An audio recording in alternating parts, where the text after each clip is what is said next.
क्या अमित शाह की जन्म पत्रिका में है प्रशस्त राजयोग? क्या कभी बन पाएंगे राष्ट्र अध्यक्ष अर्थात प्रधानमंत्री? कभी प्रतिनिधित्व कर पाएंगे देश का?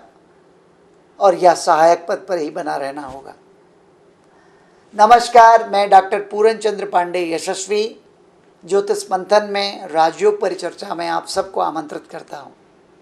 मेरे चहेतों ने, मित्रों ने मुझे ईमेल लिख करके कहा है कि मैं इस पक्ष में अपने विचार रखूं कि क्या अमित शाह भारत के प्रधानमंत्री कभी बन पाएंगे। बहुत रुचिकर चर्चा है, बहुत ध्यान से आप सुनिएगा। अमित शाह की जन्म पत्रिका जो मुझे प्राप्त है 22 अक्टूबर 1964 4:05 सुबह, मुंबई का जन्म है। इनका सिंह लग्न की जन्म पत्रिका में है, में लग्न में ही शुक्र बैठा हुआ है, तृतीयेश दशमेश होके, और चंद्रमा भाग्यस्थान में अलंकृत हैं।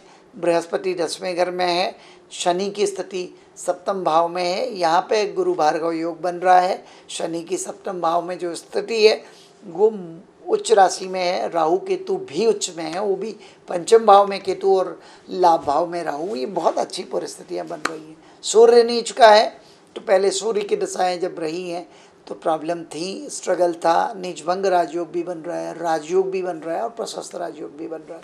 तो शुरू में नीचभंग राजयोग था, इसलिए प्रॉब्लम्स थी, इसलिए जेल भी जाना पड़ा, राजयोग भंग भी हुआ, फिर से चुन के आए, फिर से सत्ता संभाल ली प्रदेश की और उसमें अच्छा कार्य किया।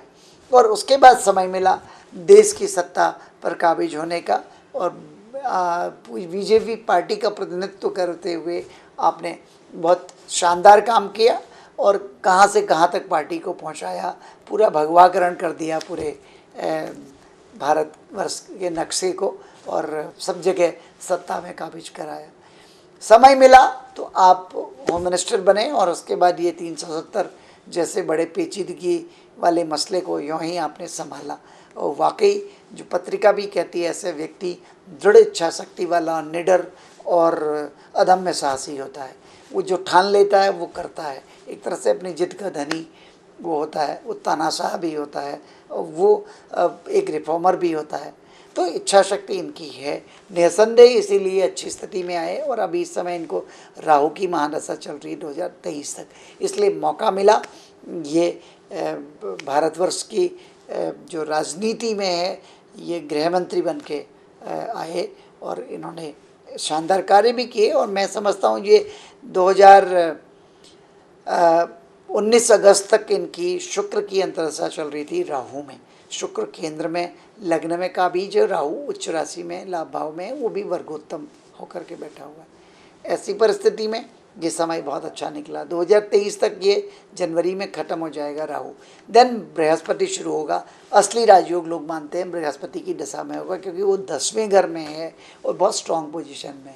यदि भी अंश में वो नीच का भी है। हो सकता है जो अगले इलेक्शन होने वाले हैं उसमें एज ए प्रधानमंत्री की भूमिका से ये नहीं लड़ेंगे। हो सकता है मोदी ही वहाँ पर एज ए प्रधानमंत्री लड़ें, और मुझे लगता है वो जीत के भी आएंगे। हम मोदी जी की जन्म पत्रिका का 2 बार विश्लेषण कर चुके हैं अलग अलग चैनल्स पे। आज अमित शाह पर फोकस करना है, मित्रों के आग्रह पर मैं आज उसी पर ज़्यादा बोलूँगा। हो सकता है मोदी जी अपनी तीसरा इलेक्शन भी जीत के आए हैं और वो फिर से प्रधानमंत्री बन जाएं। बट जैसे उन्होंने एक बैरियर एज का लगाया है कि 75 अब लोग नहीं काम करेंगे, हो सकता है 2-3 साल वो उसमें काबिज हो करके और प्रधानमंत्री पद छोड़ करके स्वयं संन्यस्त हो जाएं। और मुझे लगता है फिर वो भूमिका इनको मिले और उसके बाद वो मनोनीत होकर के प्रधानमंत्री बने, ऐसी पूरी संभावना पत्रिका में दिख रही है। क्योंकि बृहस्पति जो प्रशस्त राजयोग बना रहा है, जो गुरु भार्गव योग बना रहा है, जो 10वें भाव में स्थित है और वो पंचम भावाधिपति होकर के भी बैठा है, ऐसी परिस्थिति में वो ऐसे मौके जरूर देता है। क्योंकि ये गृह मंत्री तो हैं ही, इस तरह की जो स्थिति तो इनके पास है ही है, तो उसके बाद जो नेक्स्ट पद रह जाता है, ऐसी पूरी संभावना है कि ये यहाँ तक पहुँचेंगे जरूर पत्रिका के हिसाब से। और बाद में फिर इनका 2028-29 के बाद हो सकता है फिर माना ये नहीं पहुँचे तो भी इनके योग बन रहे हैं, फिर हो सकता है राष्ट्रपति बन जाए। ऐसी संभावना भी इनकी पत्रिका में दिखाई पड़ती है। तो जो चैलेंजेज हैं इनके वो लाइफ के ख़त्म हो गए, अब चैलेंजेस नहीं है, अब कुछ काम करने के योग हैं। और मुझे लगता है जैसी दृढ़ इच्छा शक्ति और संकल्प शक्ति इसमें है और जैसी इसकी सोच है, दूरदर्शिता इसमें है, तो मुझे लगता है ये और ऐसे ऐसे रिफॉर्म्स लाएंगे लाइफ में और अपने आप को प्रूव करेंगे। फिर दुनिया दीवानी होगी इनको शीर्ष पद पर बिठाने पे और इनकी सत्ता को सब स्वीकार करेंगे, ऐसा लग रहा है मुझे।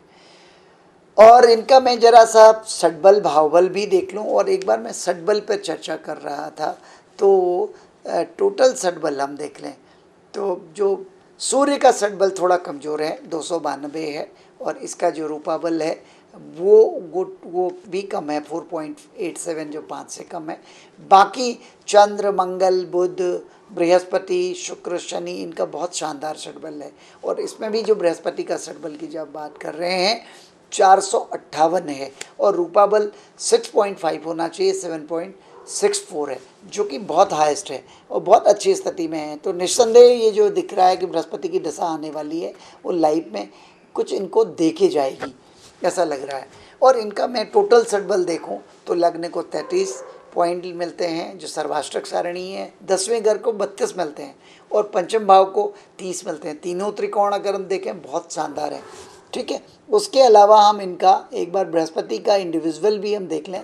बृहस्पति का इंडिविजुअल षटबल है, लग्न को 5 अष्टक पॉइंट देते हैं, वो 5 रेखाएं, और सप्तम भाव को भी वो 5 रेखाएं दे रहे हैं, 10वें घर को 6 रेखा दे रहे हैं, चौथे घर को 4 रेखाएं दे रहे हैं और दोनों त्रिकोण पंचम और भाग्यस्थान को 5-5 रेखाएं प्राप्त होती हैं, जो कि बहुत ही अच्छा है। तो बृहस्पति की जो दशा आई वो इतना स्ट्रॉन्ग अष्टक वर्ग लेके आएगी इनको, वो लाइफ में सक्सेस, फेम, रिकग्निशन और पावर और अथॉरिटी जरूर देगी, ऐसा मुझे लग रहा है। धन्यवाद, नमस्कार। अगर आपको हमारी चर्चा अच्छी लगी हो, आप आगे हमारे से जुड़े रहिए और मेरा आग्रह है हमारे चैनल को सब्सक्राइब करिए और इस वीडियो को लाइक शेयर करिए, लोगों तक पहुंचाइए, ताकि ये ज्ञान लोगों तक पहुंचे और आगे जो होने वाला हो लोग देखें तो उस समय अप्रिशिएट करें।